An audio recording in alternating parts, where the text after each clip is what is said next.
ఓం గణానాం త్వా గణపతిం వవామహే కవిం కవీనాం ఉపవస్త్రవస్తమం జ్యేష్ఠరాజం బ్రహ్మణస్పత ఆనశృణ్వన్నోదిభిస్సేదసాధనం ప్రణో దేవీ సరస్వతీ వాజైః విర్వాజనేపతి ధీనామమిత్రైవతో గురుర్బ్రహ్మ గురుర్విష్ణుః గురుర్దేవో మహేశ్వరः గురుర్సాక్షాత్ పరర్బ్రహ్మ తస్మై శ్రీ గురవే నమః.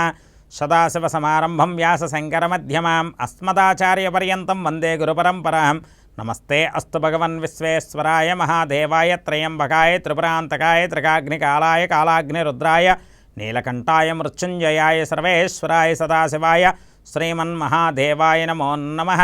విద్యాక్షమాలాశకపాలముద్రాం రాజత్కరం కుందసమానకాంతిం ముక్తాఫలాలంకృతశోభితాంగిం బాలాం స్మరే వాంగ్మయ సిద్ధిహేతోః. ప్రేక్షక వీక్షకులందరికీ బ్రహ్మవాక్కు కార్యక్రమానికి స్వాగతం, సుస్వాగతం.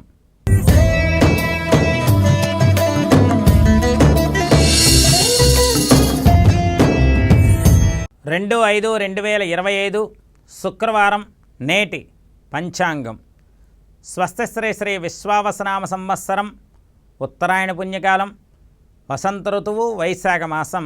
ఈరోజు సూర్యోదయం ఉదయం 5:39 మొదలవుతుంది. సూర్యాస్తమయం సాయంకాలం 6:21 మొదలవుతుంది.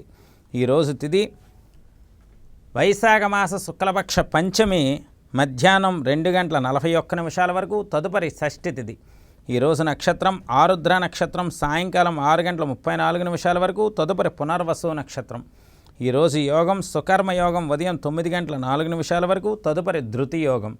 ఈరోజు కరణం బాలవకరణం సాయంకాలం 5:36 వరకు. తదుపరి తైతుల కరణం.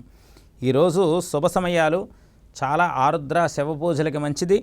ఈరోజు రాహుకాలం ఉదయం 10:30 నుండి 12 వరకు. ఈరోజు యమగండ కాలం మధ్యాహ్నం 3 గంటల నుండి 4:30 వరకు. ఈరోజు దుర్ముహూర్తం ఉదయం 8:24 నుండి 9:12 వరకు. పునః మధ్యాహ్నం 12:24 నుండి 1:12 వరకు. ఈరోజు వర్జము లేదు. ఈరోజు అమృత గడియలు ఉదయం 8:43 నుండి 10:15 వరకు. ఈరోజు చాలా విశేషం ఏంటయ్యా అంటే ఆరుద్ర నక్షత్రంతో కూడిన శుక్రవారం. రాశిచక్రంలో ఉన్నటువంటి గ్రహస్థితి గమనాన్ని ఒక్కసారి పరిశీలన చేస్తూ మేషరాశిలో రవి, వృషభ రాశిలో గురువు, మిథున రాశిలో చంద్రుడు, కర్కాటక రాశిలో కుజుడు, కన్యారాశిలో కేతువు, మీనరాశిలో రాహువు, శుక్రుడు, బుధుడు, శనిగ్రహాలు. ఇక్కడ చాలా విశేషించి ప్రతిరోజు కూడా చాలా అద్భుతంగా ఉంటుంది. ఇక నుండి అందరూ కూడా శ్రద్ధాభక్తులతో వినండి. తదుపరి మనం తెలుసుకోబోయే అంశం నేటి విశేషం.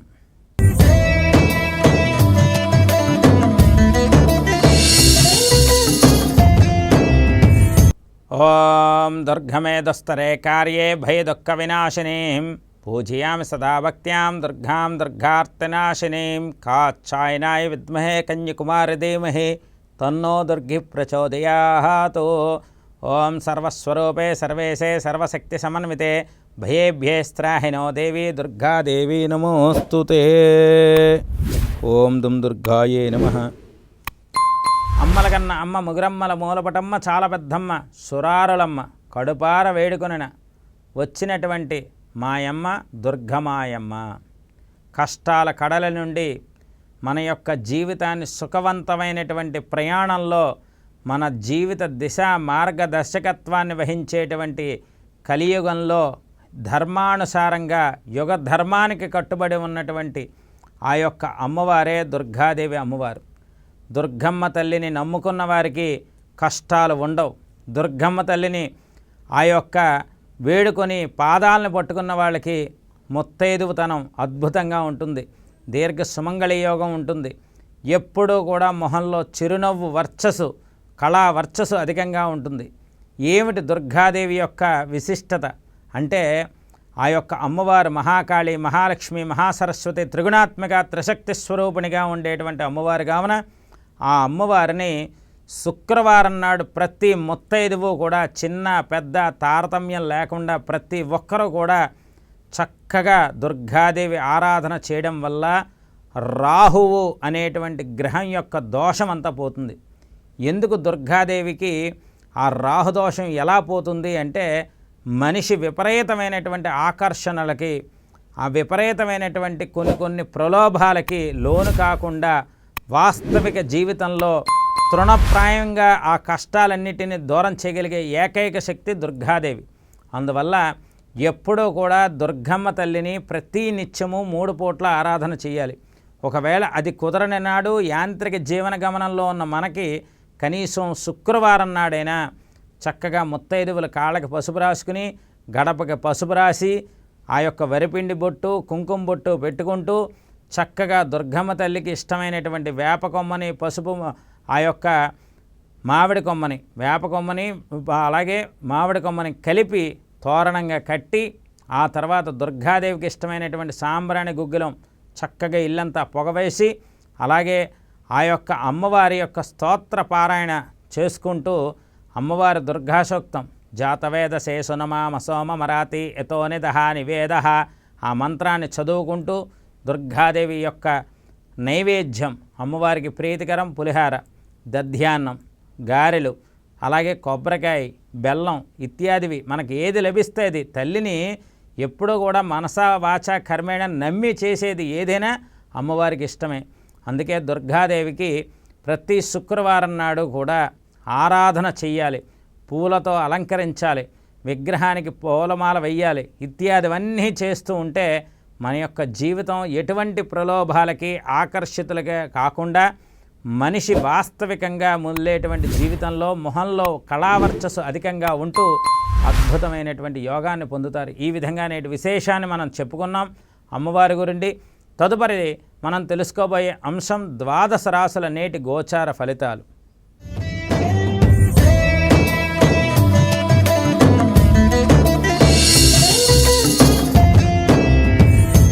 ముందుగా మేషరాశి.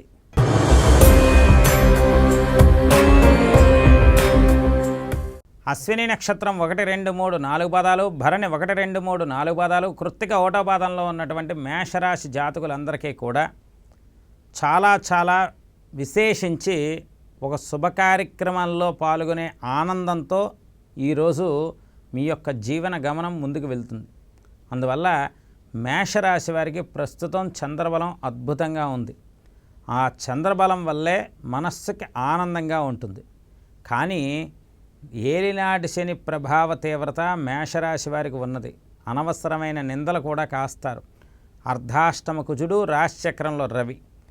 మీరు ఒక్కటి గుర్తుపెట్టుకోండి, మేషరాశి వారందరూ భక్తి అనేటువంటి 2 అక్షరాలని పట్టుకోండి గట్టిగా.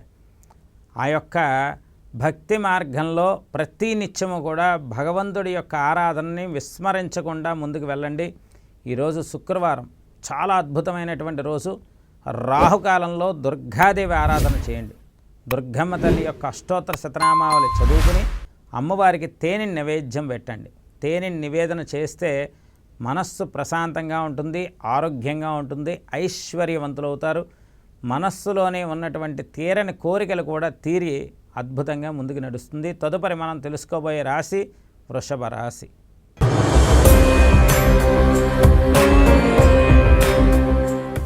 కృత్తికా నక్షత్రం 2, 3, 4 పాదాలు, రోహిణి 1, 2, 3, 4 పాదాలు, మృగశిర 1, 2 పాదాల్లో ఉన్నటువంటి వృషభ రాశి జాతకులకి చాలా మంచి రోజులు ఉన్నవి. అన్ని పనుల్లోని వృద్ధి ఉన్నది. ఏ పని చేసినా కార్యక్రమాల విలువ మీకు, మీ యొక్క మాట తీరు విలువ అందరికీ కూడా ప్రశంసించుకుంటారు. చేసే వృత్తి ఉద్యోగ వ్యాపారాల్లో మీకు అన్ని రకాలుగా కూడా శుభం జరుగుతుంది. విశేషించి ఇక్కడ మీరు అన్ని రకాలైనటువంటి శుభ పరిణామాలని పొందడం కోసం ఈరోజు చక్కనైనటువంటి దుర్గమ్మ తల్లి యొక్క ఆరాధన చేస్తూ అమ్మవారికి పూలమాలను సమర్పించండి. ఖచ్చితంగా శుభం జరుగుతుంది. తదుపరి మనం తెలుసుకోబోయే రాశి మిథున రాశి.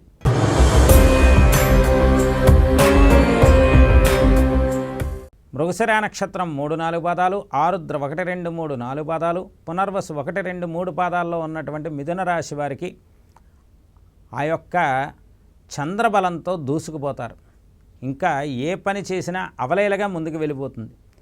ఆయురారోగ్యైశ్వర్యాలు ఈ యొక్క మిథున రాశి వారికి సంప్రాప్తి జరిగే విధంగా మీ యొక్క వర్చస్సు మీ కుటుంబానికి చాలా ఆరోగ్యపరంగా ఉపయోగపడుతుంది. మిథున రాశి వారు దుర్గాదేవి అష్టోత్తర శతనామాలు చదువుకుని అమ్మవారికి కొబ్బరికాయ కొట్టి చక్కగా ఏదైనా మీకు అవకాశం ఉంటే ఆ యొక్క అమ్మవారికి పులిహారని కానీ దద్దోజనాన్ని కానీ నైవేద్యం పెట్టండి. అవకాశం లేనప్పుడు కనీసం కొబ్బరికాయ అయినా కొట్టి అమ్మవారికి నివేదన చేయండి. ఖచ్చితంగా శుభం జరుగుతుంది. తదుపరి మనం తెలుసుకోబోయే రాశి కర్కాటక రాశి.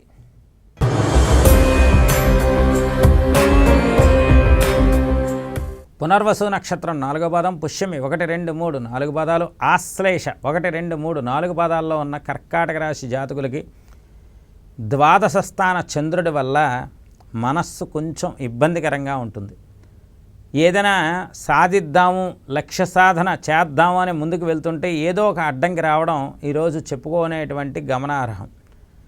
గమనికలో చేసేటువంటి వృత్తి ఉద్యోగ వ్యాపారాల్లో పరిశీలనలో కొన్ని మార్పులు వస్తాయి. కర్కాటక రాశి వారికి ప్రతి విషయంలో కూడా జాగ్రత్త వహించాలి. జాగ్రత్త వహించేటువంటి ప్రతిసారి కూడా అమ్మవారి యొక్క ఆరాధన, నామస్మరణ అధికంగా చేయండి. దుమ్ దుర్గాయే నమః అనేటువంటి మంత్రాన్ని అధికంగా జపం చేయడం వల్ల మనస్సులో ఉన్నటువంటి ప్రతి కోరిక తీరుతుంది. తదుపరి మనం తెలుసుకోబోయే రాశి సింహరాశి.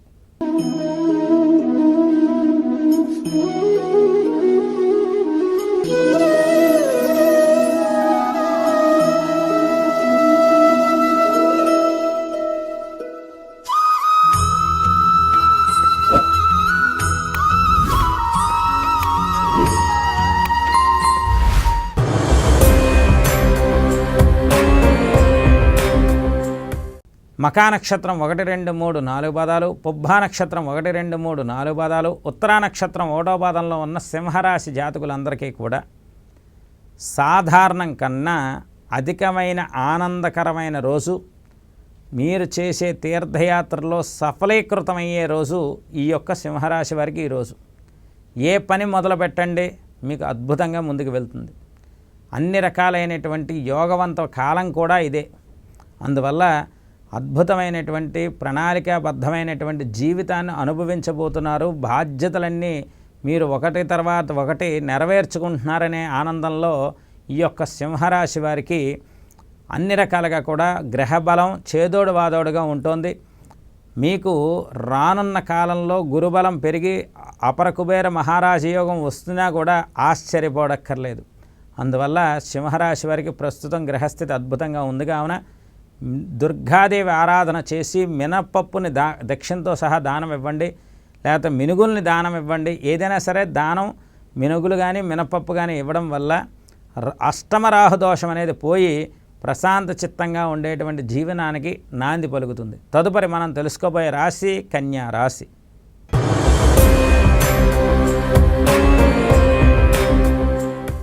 ఉత్తరా నక్షత్రం 2, 3, 4 పాదాలు, హస్త 1, 2, 3, 4 పాదాలు, చిత్త 1, 2 పాదాల్లో ఉన్న కన్యారాశి జాతకులకి ఇక్కడ సప్తమ స్థాన రాహువు యొక్క ప్రభావ తీవ్రత తగ్గబోతోంది. ఇది ఆనందించవలసినటువంటి ప్రాతకాల శుభవార్త. ఎందుకంటే శని రాహువులు పూర్వభాద్రలో ఉండి చాలా ఇబ్బంది పెట్టారు కన్యారాశి వారిని. ఇప్పుడు శని రాహువులు యొక్క యతి విడిపోయింది. రాహు పూర్వభాద్ర నుండి మీనరాశి నుండి పూర్వభాద్ర 3వ పాదం కుంభరాశిలోకి ప్రవేశం జరిగేటువంటి సందర్భం. ఈ యొక్క కేతువు ఈ యొక్క ఉత్తరా నక్షత్రం 2వ పాదం నుండి 1వ పాదం సింహరాశిలోకి వెళ్ళేటువంటి సందర్భం. ఈ 2 గ్రహాలు కూడా ఏకకాలంలో పరివర్తనంగా మార్పు వచ్చిన సమసప్తక భావంలో మార్పు వచ్చే రోజులు కావున ఇంకొక 10 రోజులు ఓర్పుగా ఉండగలిగితే మాత్రం మీకు అద్భుతమైనటువంటి శుభవార్త పరంపర అధికంగా ఉంటుంది.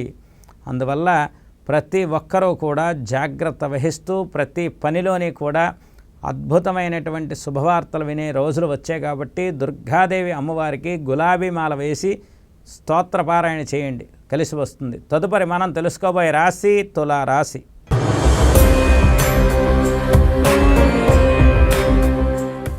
చిత్తా నక్షత్రం 3, 4 పాదాలు, స్వాతి 1, 2, 3, 4 పాదాలు, విశాఖ 1, 2, 3 పాదాల్లో ఉన్నటువంటి తులారాశి వారికి మరి అష్టమ గురుదోషంతో చాలా ఇబ్బంది పడేటువంటి ఈ యొక్క తులారాశి వారికి గురువు మార్పు వస్తోంది, రాహు మార్పు వస్తోంది, కేతువు మార్పు వస్తోంది.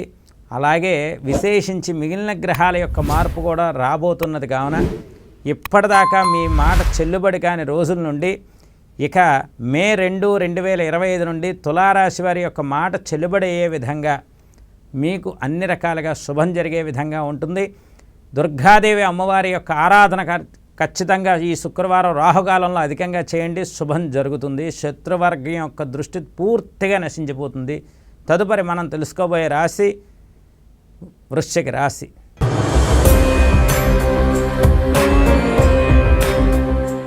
విశాఖ నక్షత్రం 4వ పాదం, అనురాధ 1, 2, 3, 4 పాదాలు, జ్యేష్ఠ 1, 2, 3, 4 పాదాల్లో ఉన్నటువంటి వృశ్చిక రాశి జాతకులందరికీ కూడా అష్టమ చంద్ర దోషం. ఇది వృశ్చిక రాశి వారికి అధికంగా చెప్పాలి. ఈ యొక్క అష్టమ చంద్ర దోషం అధికంగా ఉన్నటువంటి రోజులు ఏ పని మొదలు పెడదామన్నా శరీరం సహకరించకపోవడం, ఏ పని చేద్దామన్నా అనవసరమైన మాటలు పడడం, మీరు చేసే స్వయంకృతాపరాధ దోషం, మీ పిల్లలు చేసేటువంటి దోషం మీరు అనుభవించడం, మీకు తెలియకుండానే మీ యొక్క విధి విధానాలన్నిలో మార్పు వచ్చి ఎవరిని నమ్మాలి ఎవరిని నమ్మకూడదు, ఇన్నాళ్ళు నేను నమ్మిన వ్యక్తి ఈరోజు నన్ను మోసం చేస్తున్నారా, ఇన్నాళ్ళు నేను నమ్మకుండా మోసం చేస్తున్నారేమో అనుకున్న వ్యక్తి నన్ను నమ్ముతున్నారా, ఇలాగా మెదడులో అనేక రకాలైనటువంటి మానసిక ఆలోచన పరివర్తన అనేది అధికంగా ఉంటుంది. అందువల్ల వృశ్చిక రాశి వారికి ఈరోజు దుర్గాదేవి యొక్క ఆరాధన చేసుకోవడం వల్ల శుభం జరుగుతుంది. తదుపరి మనం తెలుసుకోబోయే రాశి ధనుస్సు రాశి.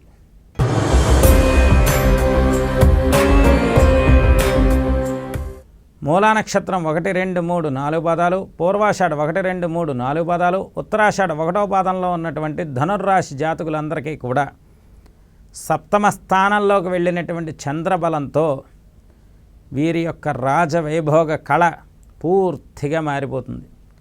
ఇప్పటిదాకా మిమ్మల్ని గుర్తించిన వాళ్ళు కూడా మిమ్మల్ని విపరీతంగా గుర్తిస్తారు.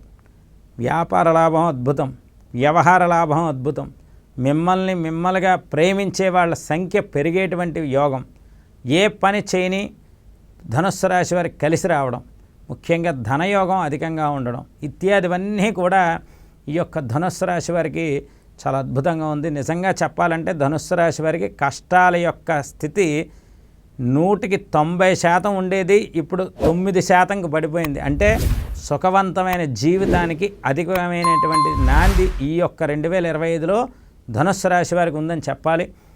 చక్కనైనటువంటి ఆర్థిక ప్రణాళిక యోగంతో అధికమైనటువంటి సుఖ సంపదలు అనుభవిస్తారు.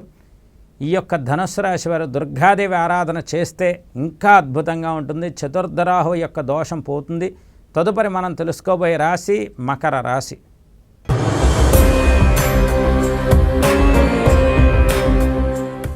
ఉత్తరాషాఢ నక్షత్రం 2, 3, 4 పాదాలు, శ్రవణం 1, 2, 3, 4 పాదాలు, ధనిష్ట 1, 2 పాదాల్లో ఉన్నటువంటి మకర రాశి జాతకులకి కుజుడి యొక్క తీవ్రత అధికంగా ఉంటుంది. కుజుడి యొక్క తీవ్రత అంటే సప్తమ స్థానంలో కుజుడు భార్యాభర్తల మధ్య అన్యోన్యతను తగ్గింపు చేసేలాగా దూరం అయ్యే విధంగా చేస్తారు. ఈరోజు షష్ఠ చంద్రుడు, అర్ధాష్టమ రవి, అలాగే తృతీయ స్థానంలో రాహు. అంటే ఒక గ్రహం ఇబ్బంది పెడుతుంటే ఒక గ్రహమేమో దాని నుండి రక్షించడం, ఒక గ్రహమేమో మిమ్మల్ని మానసికంగా వేధిస్తుంటే ఇంకొక గ్రహం మానసిక పరిపూర్ణత ఇవ్వడం ఇత్యాదివన్నీ కూడా గ్రహ సంఘర్షణ అధికంగా ఉన్న రాశి ప్రస్తుతం మకర రాశి వారికి మాత్రమే. అందువల్ల దైవ సాన్నిధ్యాన్ని కోరుకుంటూ చక్కనైనటువంటి దైవ సన్నిధానంలో, అమ్మవారి సన్నిధానంలో స్తోత్రపారాయణ చేయండి, మనస్సు ప్రశాంతంగా ఉంటుంది. తదుపరి మనం తెలుసుకోబోయే రాశి కుంభరాశి.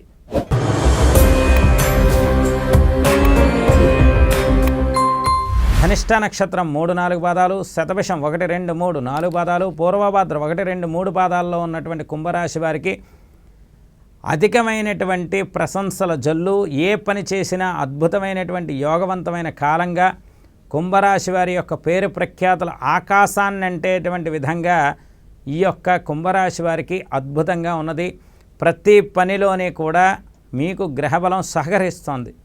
అందువల్ల మీ మాట విలువ పెరుగుతుంది. ముఖ్యంగా తృతీయస్థ రవి, ఇది చెప్పుకోవాలి. ఇన్నాళ్ళు కూడా మీ అక్క చెల్లెళ్ళ మధ్య, అన్నదమ్ముల మధ్య ఉండేటువంటి వైరం ఏదైతే ఉందో ఈ శుక్రవారం నుండి పూర్తిగా పోయి, ముఖ్యంగా అన్నదమ్ముల వల్ల మీకు విపరీతమైనటువంటి లాభం అనేది అధికంగా ఉంటుంది. చేసే వృత్తి ఉద్యోగ వ్యాపారాల్లో విశేషించి మీకు కలిసి వస్తుంది. దుర్గాదేవి ఆరాధన చేయండి, అన్ని రకాలుగా శుభం జరుగుతుంది. తదుపరి మనం తెలుసుకోబోయే రాశి మీన రాశి.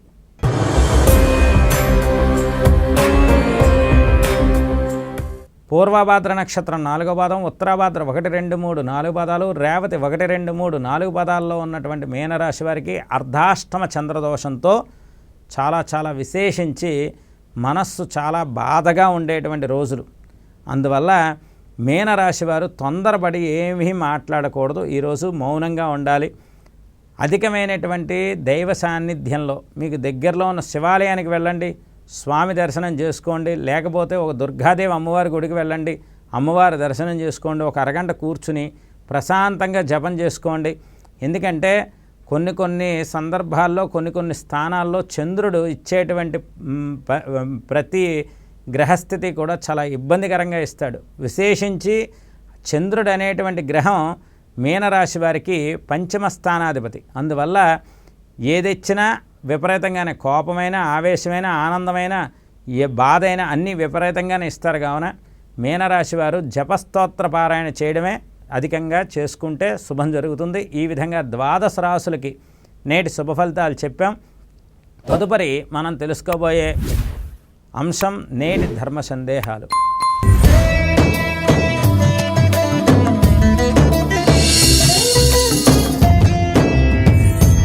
ఓం కాచ్ఛాయనాయ విద్మహే కన్యాకుమారి ధీమహి తన్నో దుర్గి ప్రచోదయాత్. ఓం శుక్రారిష్టేతు సంప్రాప్తే శుక్రపూజాంచకార్యేత్. శుక్రధ్యానం ప్రవక్ష్యామి కళత్రపీడా ఉపశాంతయే. శుక్రవారం నాడు కళత్రపీడా ఉపశాంతయే అనేటువంటి అంశం మీద మీకు అందరికీ ధర్మ సందేహాల్లో చెప్తున్నాను, శ్రద్ధగా వినండి. శుక్రుడు ధనకారకుడు, రాజవైభోగ కారకుడు, సుఖవంతమైన సంసార కారకుడు శుక్రుడు. ఒక భార్యాభర్త అన్యోన్యంగా ఉన్నారు అంటే శుక్రుడి యొక్క గమనాన్ని బట్టి అన్యోన్యత అధికంగా ఉంటుంది. అలాగే ధనం సక్రమంగా ధనార్జనం అనేది జరుగుతోంది అంటే శుక్రుడు బలంగా ఉంటేనే ధనార్జనం జరుగుతుంది. అలాగే ఒక మనిషి రాజయోగ స్థానంలో ఉన్నాడు అంటే శుక్రుడు ప్రధాన అంశంగా ఉంటారు. అందువల్ల శుక్రుడు ధర్మపత్ని విషయంలో, వివాహ విషయంలో అధికమైనటువంటి ప్రాధాన్యతను ఇచ్చేటువంటి శుభగ్రహం. అందువల్ల శుక్రుడు ఎప్పుడూ కూడా 1, 2, 4, 6, 8, 12 ఈ స్థానాల్లో కనుక ఉంటే చాలా విశేషించి ఆ శుక్రబలం అనేది పెరుగుతుంది ఏ రాశి వారికైనా.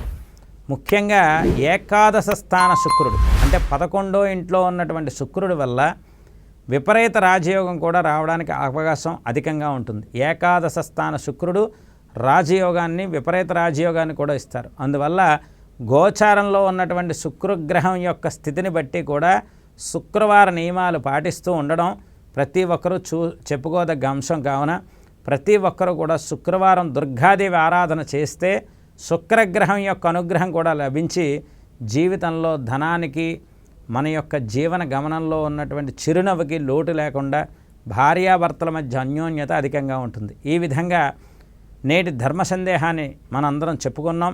రేపు మనందరికీ ఇష్టమైనటువంటి స్వామి, కలియుగ అధినాయక వెంకట నాయకుడైనటువంటి వెంకటేశ్వర స్వామి గురించి మనందరం చర్చించుకుంటూ ఆ స్వామి పాదపద్మాలకు నమస్కరించుకుంటూ మళ్ళీ బ్రహ్మవాక్య కార్యక్రమంలో ప్రాతకాలాన్ని కలుసుకుందాం. సర్వే జనా సుఖినో భవంతు. స్వస్తి. లోకా సమస్తా సుఖినో భవంతు. స్వస్తి.